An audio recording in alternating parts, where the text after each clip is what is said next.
He's trying to drive nations to leftist, which is what has happened in Brazil, what's happened in Colombia. Joe Biden has been great for enemies of America, and then you put China in particular. China is waging a 1,000-year war against the United States. They want economic dominance, they want military dominance, they want global dominance.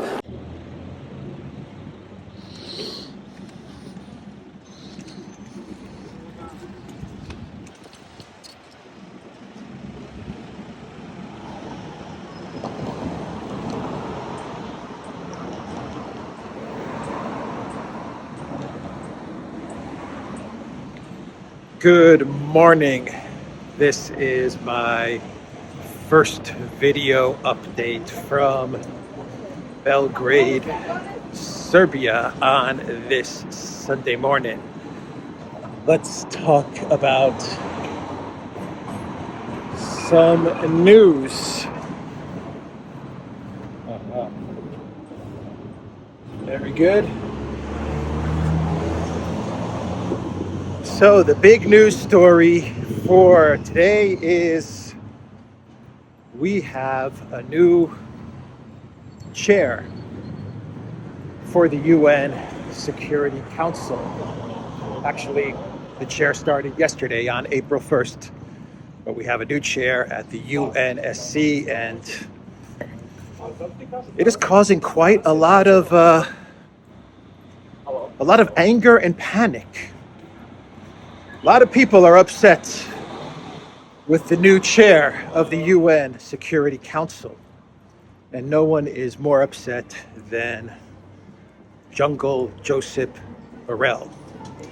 Jungle Joseph is absolutely furious, and I'm going to read you what Jungle Joseph said in a tweet. Yesterday, when this new chair of the UN Security Council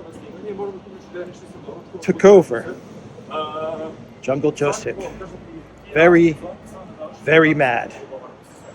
If there's one thing I've learned is you don't want to upset Jungle Joseph, because when he gets mad, look out. Let's go this way. So, here is what Jungle Joseph said in a tweet yesterday with this new UN Security Council chair.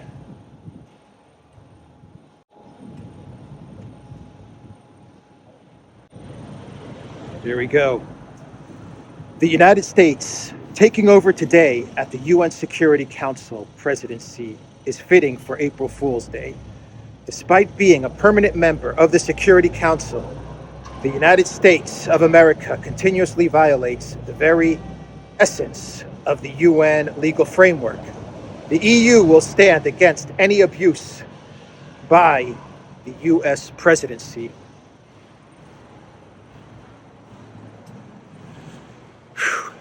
Some pretty tough words from Jungle Joseph towards the United States of America, very angered that the U.S. is going to be taking over as the chair, the presidency of the UN Security Council. Oh, wait. I read that wrong. Sometimes when you're walking around, you read things wrong sometimes. Here's what Jungle Joseph said in his tweet yesterday. He said that France taking over today at the UN Security Council presidency is fitting for April Fool's Day. Despite being a permanent member of the Security Council, France continuously violates the very essence of the UN legal framework. The EU will stand against any abuse by the French presidency. Damn. Jungle Joseph. He's really, really laying into France and into Macron, huh? Some tough words from Jungle Joseph Borrell at the European Union. Keep in mind that he's saying this to an EU member state, France. Very upset that France is going to take over the presidency of the UN Security Council. Oh, I read that wrong. I read that wrong. Oh boy. Okay, let's give this one more try here. The United Kingdom taking over today at the UN Security Council presidency is fitting for April Fool's Day. Despite being a permanent member of the Security Council, the UK continuously violates the very essence of the UN legal framework. The EU will stand against any abuse by a United Kingdom presidency. Yeah. Jungle Joseph laying into the UK, going hard at Rishi Sunak. Definitely some Brexit bad blood there between the EU and the UK, huh? Jungle Joseph, spot on there, calling it as he sees it. Jungle Joseph Borrell of the European Union, going hard against the United Kingdom. I read that wrong.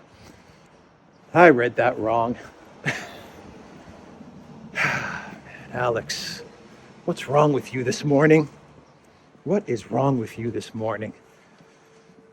Okay. I see what Jungle Joseph said. I see what he said now. I'm going to read this right. Jungle Joseph Borrell tweeted, Russia taking over today at the UN Security Council presidency is fitting for April Fool's Day. Despite being a permanent member of the Security Council, Russia continuously violates the very essence of the UN legal framework. The EU will stand against any abuse by a Russian presidency. That kind of makes sense now. Yeah, the US, France, UK, it didn't quite make sense. This makes sense. Okay, I get it. Jungle Joseph, he's upset with Russia. Okay. I see. Misreading stuff. I'm constantly misreading stuff. So, that's the big news. Russia is going to be the chair of the UN Security Council. And, I think somewhere around here is the Tesla Museum. I think this is this the Tesla Museum? I think this is the Tesla Museum.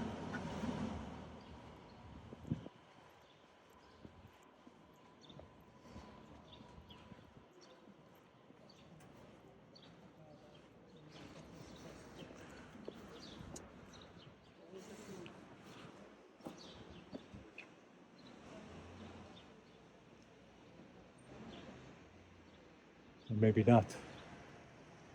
I have no clue. I have no clue where I am.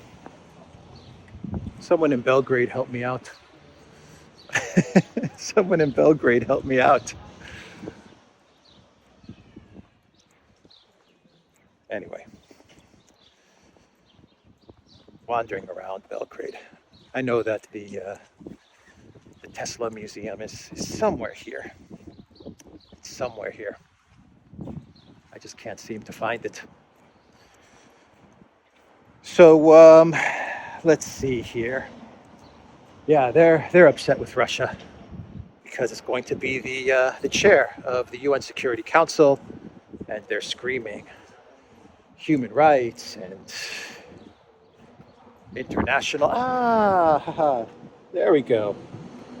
Mr. Tesla, Nikola Tesla Museum.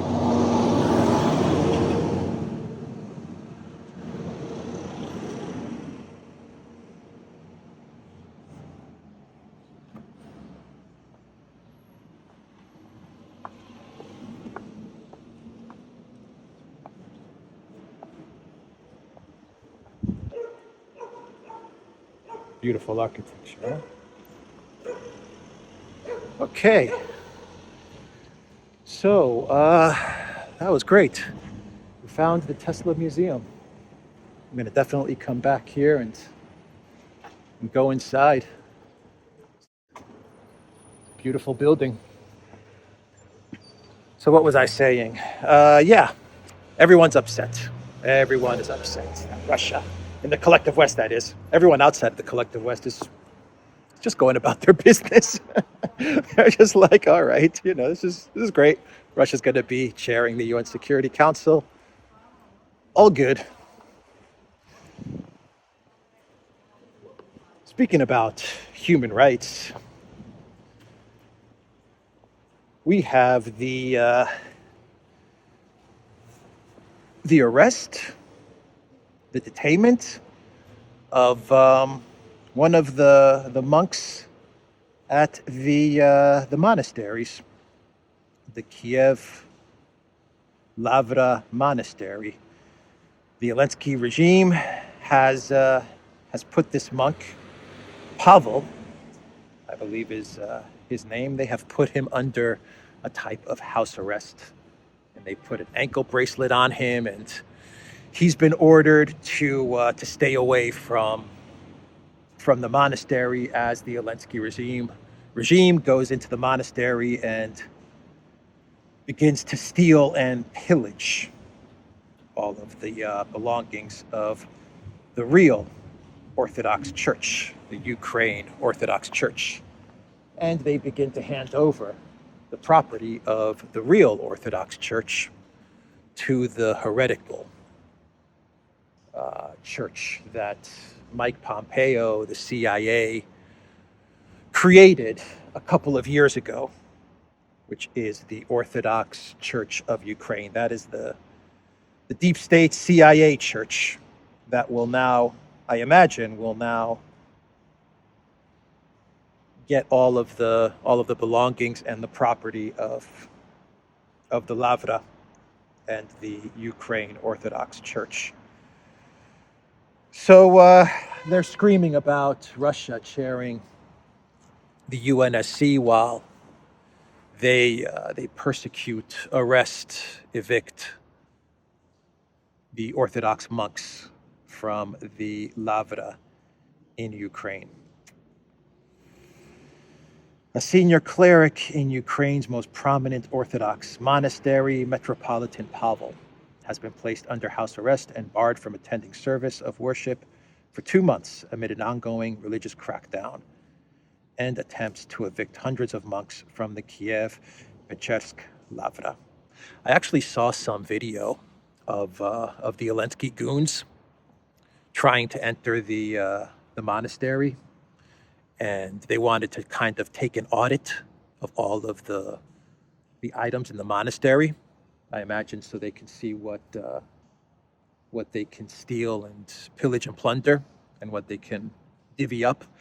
But the worshippers of the church, of the monastery, would not let them enter the church, so they could take an audit of the belongings of that monastery. Really sad to see what is happening in the Orthodox Church at this very moment. Very, very sad to see. Check out this tweet here from Donbas Devushka. The largest religious freedom is when you desecrate temples, destroy relics, oppress parishioners, and expel monks, basically accusing every single one of them of being FSB agents. And there's an image of a TASS article, TASS being Russian state media, but the title of the TASS article reads, Zelensky called Ukraine the territory of the largest religious freedom. According to the Ukrainian leader, the situation around the UOC, the Ukraine Orthodox Church, is another step towards strengthening the spiritual independence of the country. Strengthening the spiritual independence of the country. Some collective West script writing right there.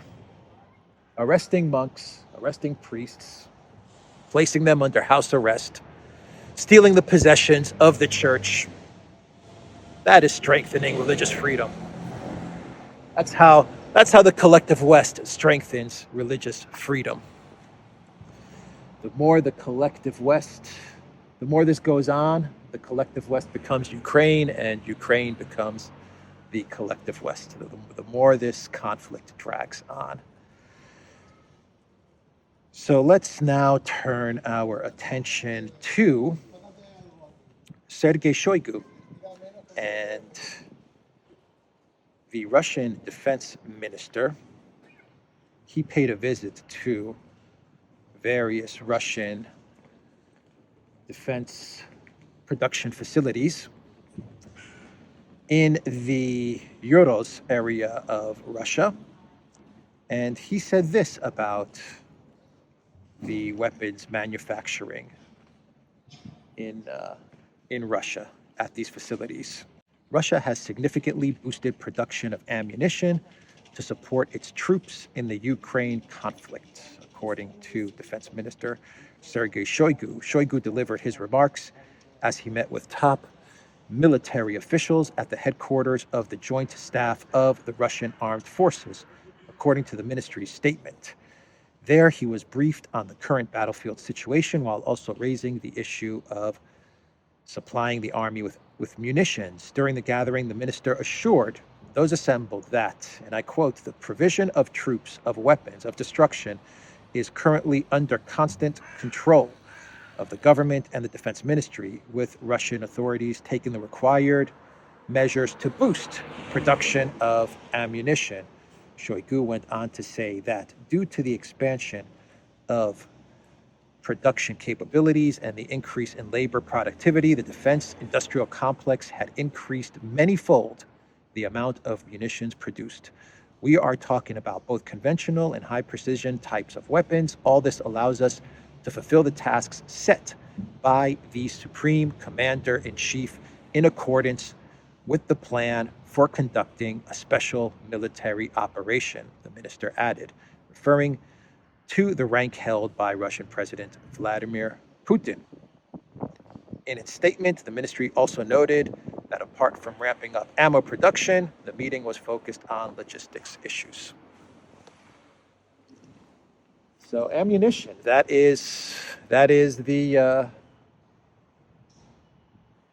big issue in this conflict, in this war of attrition.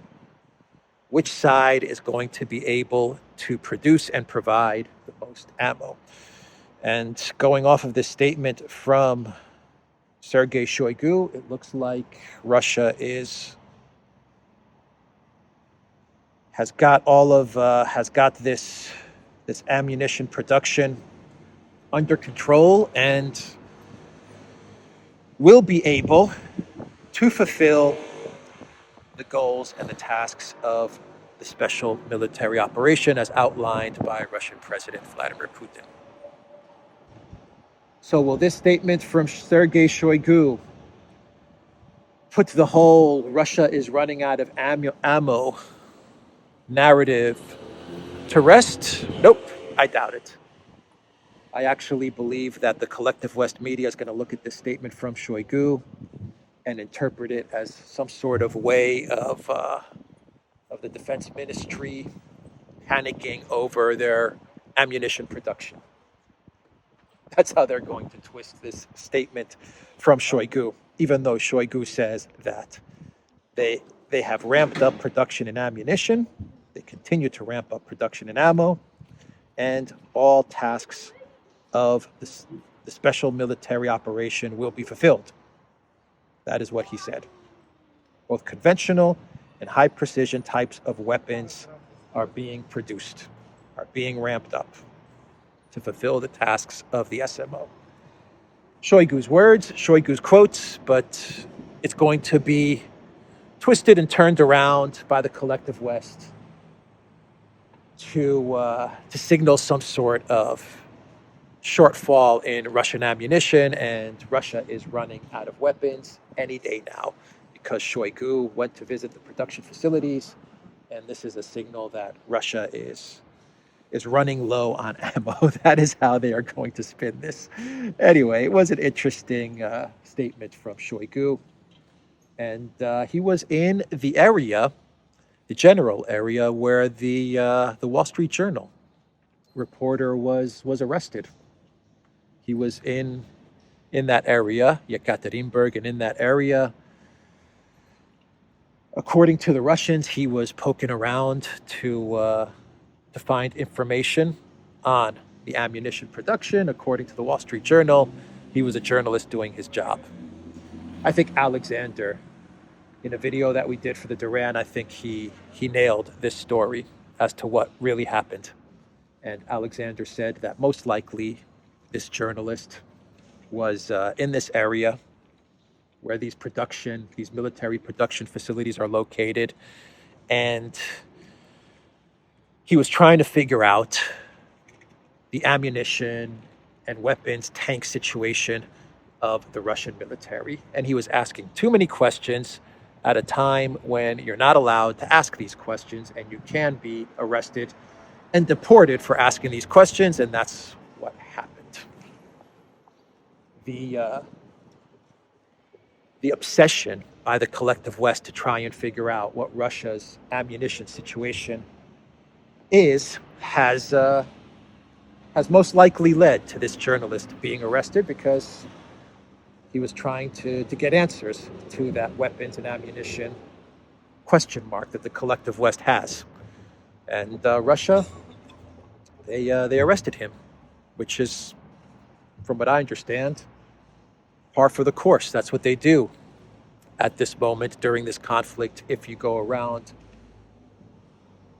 trying to get information on the weapons manufacturing, under normal circumstances, the journalist would have his visa revoked, and he would be deported for poking around these facilities. But because the U.S., they're nabbing Russian nationals and arresting Russian nationals as well, the Russian Federation is going to most likely hold on to this Wall Street Journal journalist and arrange some sort of trade. Under normal circumstances, he would have his visa revoked, and he would be kicked out of the country and blacklisted from entering Russia. But we know the situation with the tit-for-tat arresting of journalists that is taking place now, and I'm confident we're going to see some sort of trade in the near future.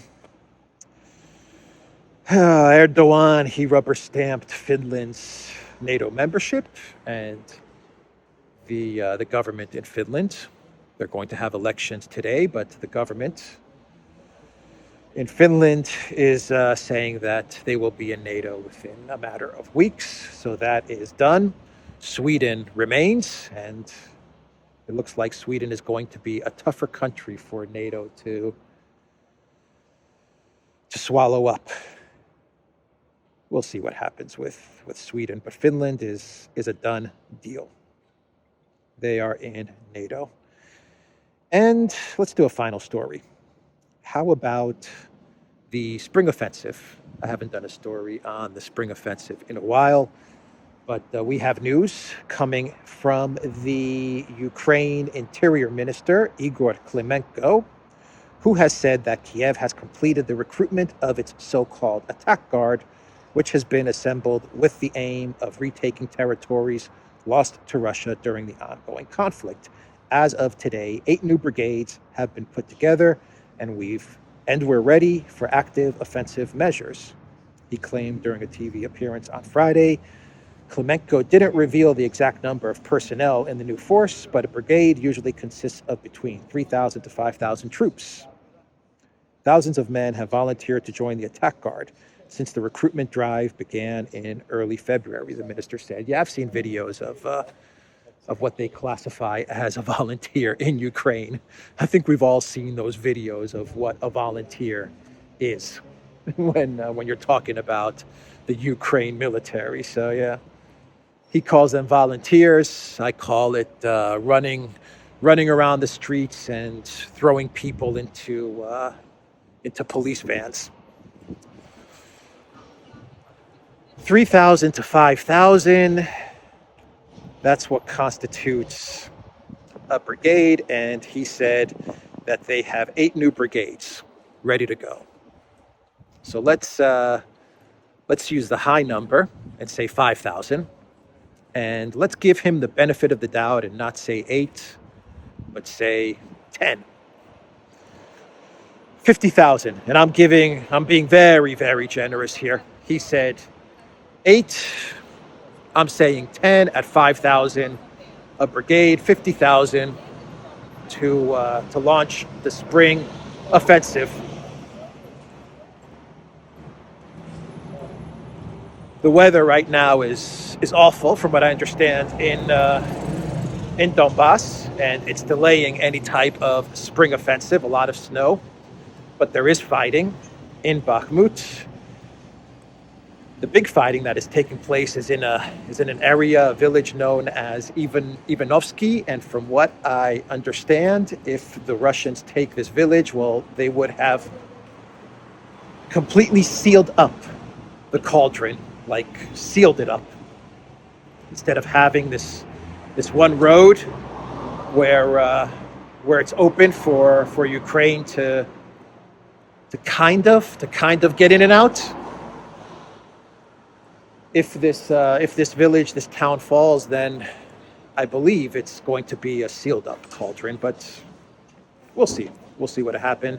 There's heavy fighting in this village of Ivanovsky. But there is a lot of snow as well. And so spring counteroffensive with these 50,000 troops, it looks like it's going to have to wait a bit. So let's see here. Let's see. How about we do a clown world? We could do a clown world. I think Zelensky's statement on religious freedom is a kind of clown world, but since we're on the subject of human rights and freedom, how about freedom of speech and freedom of expression and freedom to meme? How about freedom to put out memes and to joke around and to poke fun at our political leaders? Well, in the United States, a social media influencer, comedian / influencer who specializes in memes, who goes by the name of, well, he uses the name Ricky Vaughn. Ricky Vaughn. Isn't that the guy in Major League? Wild Thing from the movie Major League, Ricky Vaughn, Charlie Sheen. Wild Thing. Great movie, Major League. Great movie. So he uses the name Ricky Vaughn, but his real name is Douglas Mackey. Douglas Mackey was convicted. He was convicted over the memes that he sent out during the 2016 election about voting for Hillary Clinton by text message. He could face up to 10 years in prison. Unbelievable. So he was convicted, I guess, for what? For election interference or something like that. I can't find it here. Election interference or something like that. Anyway. Ricky Vaughn. Wild Thing. Freedom of speech, freedom of expression, freedom to meme, freedom to post, freedom to poke fun at the political class. Well, only if you're poking fun at Trump or at Putin. There it's okay to post whatever you want, but don't you dare make fun of Queen Hillary Clinton. That is a big no-no. I imagine that on appeal, I would hope that on appeal, this conviction will be torn up and thrown in the dustbin. But who knows? Who knows? They indicted a former US president, so these people are absolutely crazy. Anyway, that's the video, guys. The Duran.locals.com. We are also on Rumble and Rockfin, ODYSEE, BitChute, and Telegram. And since we are talking about human rights and freedom, I think that's kind of been the theme of today's video in a way. Go to the Duran shop, 10% off. Use the code. Good day, and free Assange. Take care.